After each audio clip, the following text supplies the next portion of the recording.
Bonjour à tous, j'espère que vous allez bien. Je vous retrouve dans une vidéo book haul, le book haul du mois de septembre. Donc on va faire le point sur les livres que j'ai reçus en service presse et les livres que j'ai achetés. Alors, mon impression, comme ça, c'était que le mois de septembre, il n'y a pas grand-chose qui était arrivé dans ma palle. Alors, tant mieux pour ma palle, hein, parce que, écoutez, elle se portait déjà très bien. Mais j'ai l'impression d'avoir rien reçu comme livre durant le mois de septembre. Ça m'a fait vraiment bizarre. Voilà, c'est mon impression. Ensuite, il y a mon petit carnet, le petit carnet où j'écris ce que j'ai reçu et ce que j'ai acheté. Et en fait, voilà les livres que j'ai achetés et les livres que j'ai reçus. Donc, c'est pas si vite que ça, voilà. Et c'est pour ça que moi, j'ai besoin de noter parce que mes impressions, en fait, je crois qu'elles sont tout le temps fausses. Alors, on n'est pas du tout sur le même niveau que le mois de mai, où j'avais fait beaucoup d'achats et j'avais reçu énormément de services presse. On n'est pas sur le mois de juin, où j'avais acheté beaucoup de livres et reçu beaucoup de livres en service presse. Au mois de juillet, j'avais craqué. Pourquoi j'avais craqué d'ailleurs? Ah ouais, il y avait des... Oui, il y avait pas mal d'Agatha Christie qui étaient sortis, puis j'en avais acheté en vacances. Le mois d'août, il était plutôt light, et le mois de septembre, eh bien, j'en ai reçu davantage. Voilà. Donc, c'est pour ça que j'ai besoin de chiffres, j'ai besoin d'écrire, parce que sinon, mes impressions ne sont pas correctes. Donc, j'ai acheté 2 livres et en service presse, j'en ai reçu 11. Et quand je dis service presse, je compte aussi Masse Critique Babelio. Et dans le cadre de la Masse Critique Babelio, j'en ai reçu 1. Alors, c'est parti, pas forcément d'ordre, etc., etc. J'ai reçu celui-ci en service presse, Un pique-nique presque parfait de Faith Martin. C'est le 2e tome d'une enquête de Loveday et Ryder. Donc c'est un livre voilà, que j'ai beaucoup aimé. C'est un cozy mystery. J'adore les livres, j'adore le format. Ils sont pas très épais. C'est une série que j'aime vraiment beaucoup et que je compte bien continuer. Voilà. Dans le cadre de la masse critique Babelio, j'ai reçu Est-elle Alice d'Isabelle Delolme chez L'Harmattan. C'est une pièce de théâtre, donc ça change énormément. Elle fait 60 pages, la pièce de théâtre. Je dois la lire pour dans, je sais plus, 10-12 jours, un truc comme ça, donc il faudrait que je m'y mette. Mais ça me fait... Enfin, j'ai assez hâte puisque c'est autour d'Alice au Pays des Merveilles, et puis franchement... Enfin, ça va se lire assez vite, je pense. Donc, il faut juste que je sois un petit peu moins en retard dans mon planning de lecture. Mais là, je rattrape pas trop mal mon retard en ce moment. Donc, je pense... j'ai juste un livre de retard. C'est-à-dire que je vais finir aujourd'hui un livre. Alors que j'aurais dû le terminer mardi ou mercredi. J'aurais dû en lire un autre avant ce soir, et demain une lecture commune commence, et puis demain on est samedi, puis lundi une autre lecture commune commence, enfin voilà. Donc il faut juste que je rattrape encore un tout petit peu mon retard et ce sera bon. Pour pouvoir caser ce livre-là qui n'est pas dans mon planning, il faudrait mieux même mettre en avance sur mon planning. Peut-être pas trop en demander. Donc voilà, j'ai hâte, c'est la masse critique, donc j'avais vraiment choisi des livres, j'avais sélectionné des livres qui pouvaient me plaire. Donc j'ai assez hâte, je sais pas trop ce que ça va donner, enfin j'ai des attentes. On est sur une pièce de théâtre, Alice au Pays des Merveilles, donc enfin univers Alice au Pays des Merveilles, donc ça peut être trop bien, et en même temps ça peut être un énorme flop. Donc je sais pas, mais je vous dirai dans mes vlogs. Sinon, j'ai reçu de la part de Benoît du Cherche Midi les tomes 3 et 4 des enquêtes d'Anna Svensson, écrits par Joanne Fluke. À chaque fois, je veux inverser les deux, mais non. L'héroïne, c'est Anna Svensson et l'autrice, c'est Joanne Fluke. Donc celui-ci, c'est le 3, Meurtre et Muffin aux myrtilles. Et celui-ci, c'est le 4, Meurtre et tarte au citron meringuée. Donc au niveau des dos des livres, c'est comme ça. Donc dans la bibliothèque, ils sont... C'est des livres, enfin, je sais pas si vous avez en tête, chez moi, j'ai plein de bibliothèques. Là, j'en ai une comme ça qu'on a acheté l'année dernière parce que vraiment, il me manquait de la place, j'avais besoin de bibliothèque pour mettre mes livres. Mais en plus de ça, j'ai des espèces de cubes un peu pareil, là, en espèce de pain, je sais pas quoi, qui sont mis un peu dans tous les sens sur un mur. Et dedans, je range des livres et les 2 premiers tomes sont déjà là-dedans, donc ça ira rejoindre cette partie-là. Donc celui-ci, je l'ai lu. Et celui-là, il est à lire. C'est toujours un plaisir de retrouver Anna Svensson. C'est une série qui est super. Et je rapproche un peu de celle-là dans le sens où on entre vraiment très vite dans l'histoire. Il n'y a pas de pause, en fait. On va pas attendre 50 pages avant qu'il se passe quelque chose. C'est pas du tout ça. Là, non, vraiment, on est comme pris par la main, qu'on soit disponible ou pas pour commencer une nouvelle histoire, peu importe, c'est pas grave, paf, l'autrice arrive à nous emmener dans son univers et je trouve que c'est super, quoi. Donc voilà, et puis pour pouvoir continuer un peu dans le même style, j'ai reçu en service presse les 28 et 29 d'Agatha Raisin. Donc je suis assez contente parce que je suis en train de me faire toute la série en audio, principalement audio, un peu papier. Donc là j'ai fini le tome 25. Oui, c'est ça, j'ai fini le tome 25 et je vais avoir à lire 26, 27 et puis 28, 29. Et donc pour le coup, je rapproche un petit peu les 2 séries, même si ça se passe pas dans le même pays, même si Anna et Agatha n'ont pas du tout le même âge. On est quand même dans une ambiance assez similaire et vraiment, pour moi, c'est 2 vrais Cozy Mystery avec les codes, enfin autrement dit, un village. Voilà, c'est vraiment ça qui la base en fait pour moi, la base du Cozy Mystery. Voilà, donc je suis super contente. Et puis les couvertures des Agatha Raisin, elles sont toujours canon. Enfin, moi, vraiment, j'adore. J'adore ces livres. Même si je laissais en pause, ça faisait plus d'1 an que j'avais pas lu d'Agatha Raisin. Puis là, hop, j'en ai fait 3. J'en ai lu 3 sur fin septembre, début octobre. J'enregistre, on est le 8. J'en ai déjà lu 2 versions audio. Donc c'est pas mal du tout. Là, j'ai fait une petite pause parce que j'étais en télétravail pendant 3 jours. Mais dès la semaine prochaine, je reprends la route. Alors, j'ai prévu de passer un autre petit livre audio. Puis ensuite, hop, on va continuer comme ça. Et c'est réconfortant. Ça demande pas beaucoup d'attention. À la limite, je pense que cette série-là est quand même plus étoffée que les Agatha Raisin. C'est plus étoffé, c'est plus compliqué, mais pas dans le mauvais sens du terme. C'est plus que... c'est pas trop simple, en fait. Là, peut-être qu'un petit peu, ça l'est peut-être davantage, mais en même temps, pour la voiture, c'est bien.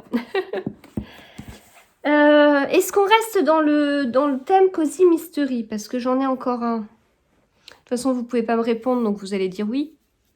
On reste dans le thème du Cozy Mystery avec une nouvelle série, les enquêtes de Jessica Fletcher et John Land, Un temps pour le meurtre, avec une couverture qui fait penser à Angela Lansbury. C'est chez City. Je l'attendais vraiment. J'avais hyper hâte quand j'ai vu le catalogue de City envoyé par Eric Poupet. J'avais vraiment, vraiment hâte. C'est un livre qui fait 300 et quelques pages, mais il faut que je le lise, quoi. Enfin, voilà. Bon, après, le souci, c'est comme d'habitude, j'ai beaucoup de séries de Cozy Mystery en cours. Donc là, les Agatha Raisin, bon, bah, les 4 tomes et je suis à jour. Si je me débrouille bien avec les livres audio, ça veut dire que les 4 Agatha Raisin, il y a combien? Il y a 6 heures d'écoute. 6 heures d'écoute, moi, ça me fait 2 jours de trajet. Est-ce que j'aurais fini d'ici la fin du mois? Oh, c'est peut-être un peu ambitieux, mais en tout cas, dans 1 mois, c'est clair, je suis à jour sur les Agatha Raisin, j'aurais fait les 4. C'est bien les livres audio. Hein. Mais après, il y a plein de séries de Cozy Mystery où je suis pas à jour. Donc comme une enquête de Loveday Rider, il m'en manque 2. Son espionne royale enquête, il m'en manque 2, voire bientôt 3. Les détectives du Yorkshire, j'en parle pas parce que j'avais lu les 4 premiers, puis j'avais fait une pause, et une longue pause. Et maintenant, il va falloir les reprendre, donc j'ai peur d'être un peu perdue dans l'histoire et de ne pas me souvenir de tous les personnages. En même temps, j'avais la même peur avec Agatha Raisin et ça s'est très bien passé. Mais en tout cas, il me reste le 5 et 6, Rendez-vous avec le danger, Rendez-vous avec la ruse, et je crois que le 7 sort bientôt. J'aimerais beaucoup, beaucoup tenter les Sœurs Mitford d'enquête. Et enfin voilà, il y a bientôt Au service secret de Marie-Antoinette, le tome 6, qui va sortir chez La Martinière. Donc voilà, je pense qu'on en est tous un peu là. C'est nouveau, les Cozy Mystery. On a envie de tous les suivre et d'être à jour dans tout, alors que personne ne se dirait non mais en fait, moi j'adore le genre thriller, je veux tous les lire et être à jour dans toutes les séries.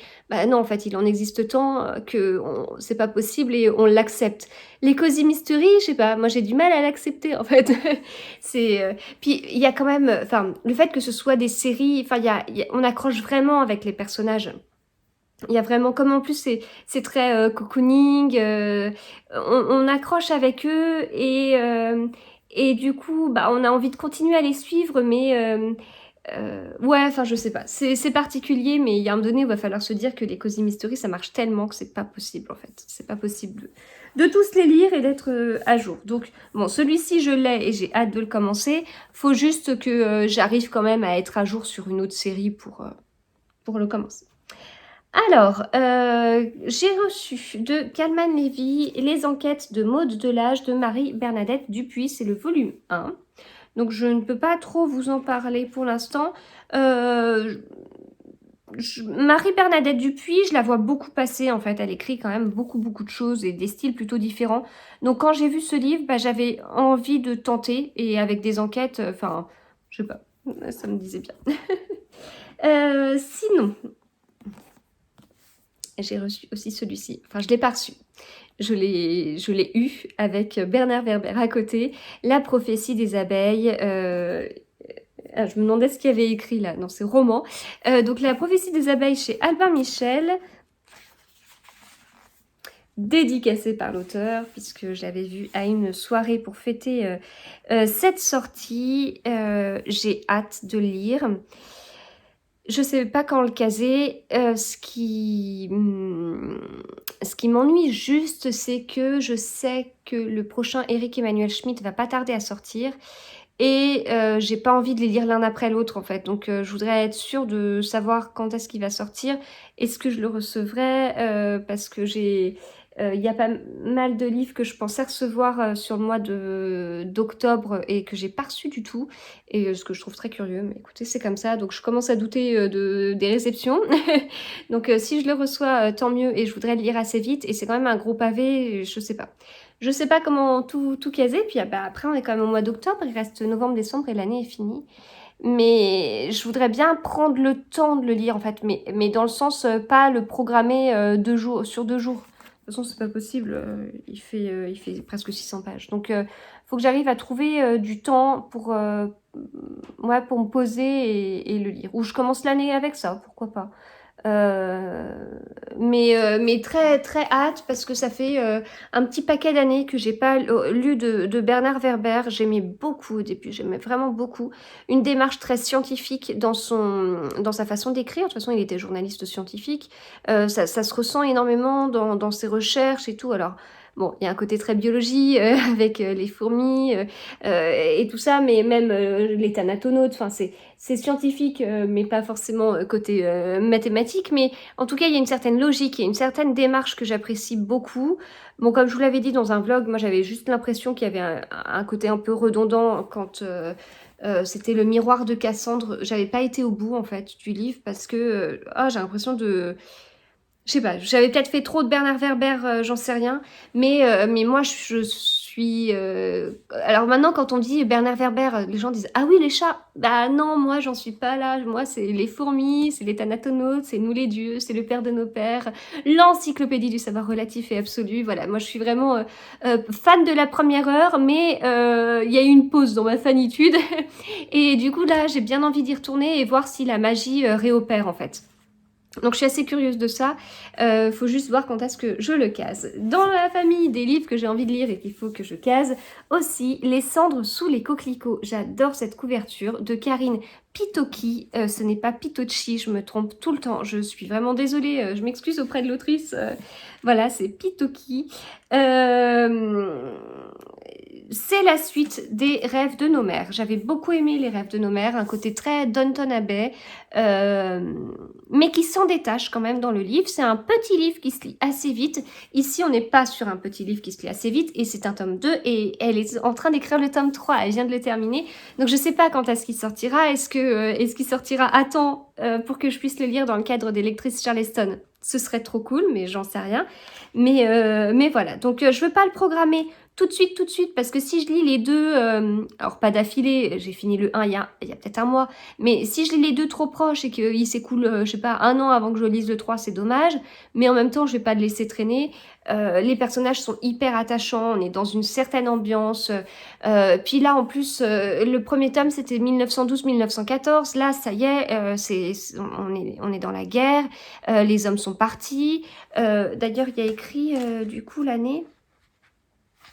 Donc c'est présenté comme étant Les Rêves de nos mères, tome 2, 1914-1918. Je comprends la taille du tome, du coup.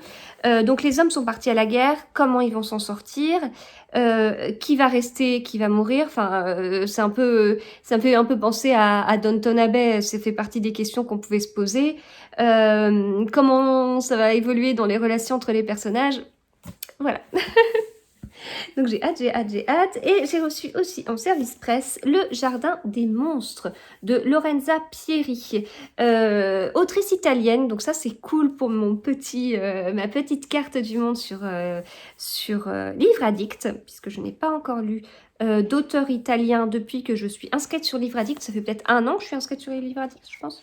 Même si j'utilise plutôt Babelio, j'utilise Livre Addict pour des petites choses, et notamment ça. Voilà, donc j'aime beaucoup moi les livres de chez Prélude, j'aime beaucoup la façon dont ils sont faits, le format et tout, c'est assez sympa. Et je termine avec 2 livres que j'ai achetés. Celui-ci, lors d'une journée à Reims, j'allais partir, voilà, une journée dans le cadre professionnel, j'allais partir, j'avais 2 minutes, enfin honnêtement je crois que j'avais genre 7 minutes montre en main. Pendant ces 7 minutes, je crois que j'avais 3 missions. Non, c'est pas vrai. J'avais une mission, mais en fait, j'ai dévié, j'ai acheté 3 trucs. La mission, c'est qu'on était un jeudi, et le samedi, ma grande était invitée à un anniversaire sur un thème précis autour de casse-tête et tout ça. Et moi, j'avais très envie d'offrir une sorte d'escape game. En fait, ils font plein de boîtes d'escape game en jeu pour enfants. Et le problème, c'est que j'avais pas réussi à trouver la bonne tranche d'âge, et à chaque fois c'était un peu trop bébé et tout, et je me suis dit bon allez, je vais là-bas. C'est souvent dans les librairies en plus que je trouve ça, ou alors genre Cultura et tout ça, et donc là j'y suis allée, j'ai trouvé. Trop cool, j'étais contente. Je suis passée, je me suis retournée. Ah, un livre d'écriture. Ma dernière, elle est à fond dans les livres d'écriture. Et on essaye de lui trouver beaucoup d'activités autonomes, parce qu'on ne peut pas tout le temps jouer avec elle. Et enfin voilà, en ce moment, elle est très écriture cursive et diamond painting. Mais ça veut dire que je la mets sur ça, je ne l'entends pas pendant 3 heures, mais vraiment 3 heures, et je peux vous dire que j'ai fait le test. Hein. Donc c'est trop bien. Et je suis tombée sur ça, et ça m'a attirée en fait, la couverture. Donc le bureau du mariage idéal, une enquête de Sparks et Bainbridge pour avoir une nouvelle série à débuter. Donc chez 10-18, moi j'aime bien les livres 10-18, et notamment l'autre fois j'avais très envie de reprendre les enquêtes de Charlotte et Thomas Pitt. Et ça m'a pris d'un coup comme ça. J'avais envie de retourner dans cette ambiance-là, donc il faudrait que... Je crois que j'ai le suivant dans ma palle. Mais voilà, j'aime bien... Oui, voilà, je le vois, Dan Perry.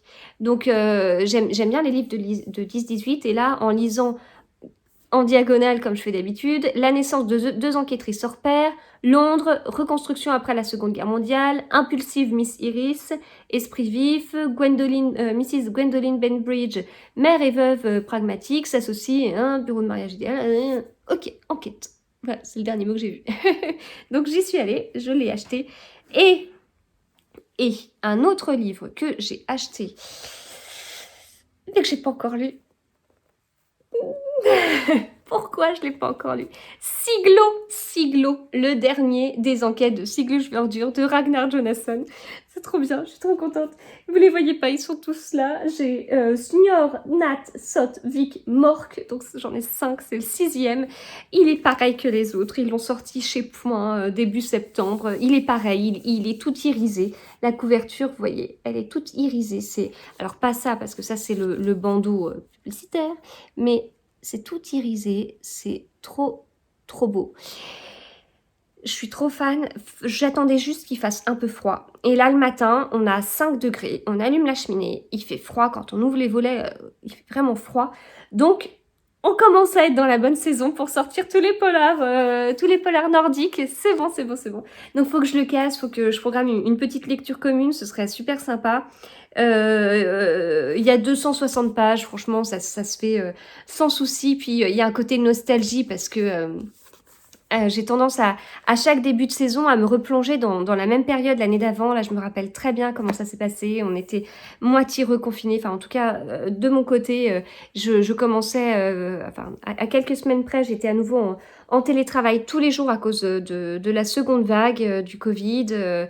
Voilà, le froid à la maison, les coques, les lectures communes, les week-ends à 250-500, tous ces trucs-là, voilà, c'était l'année dernière, il y avait du pas bon, hein, du style fêter Noël sans nos familles, c'était pas bien.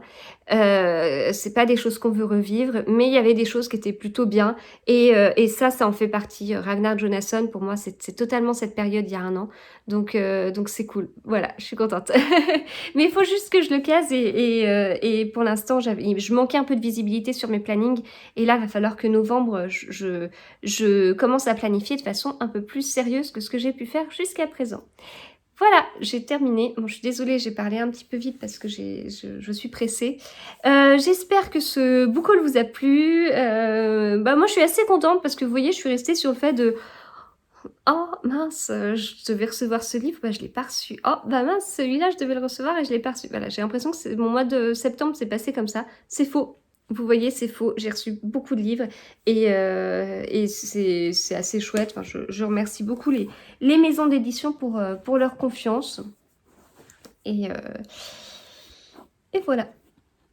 S'il y a des livres que vous avez déjà lus ou des livres que je n'ai pas lus et que vous non plus, mais ça vous intéresserait une petite lecture commune, dites-le moi. Et écoutez, on se retrouve très bientôt dans un vlog.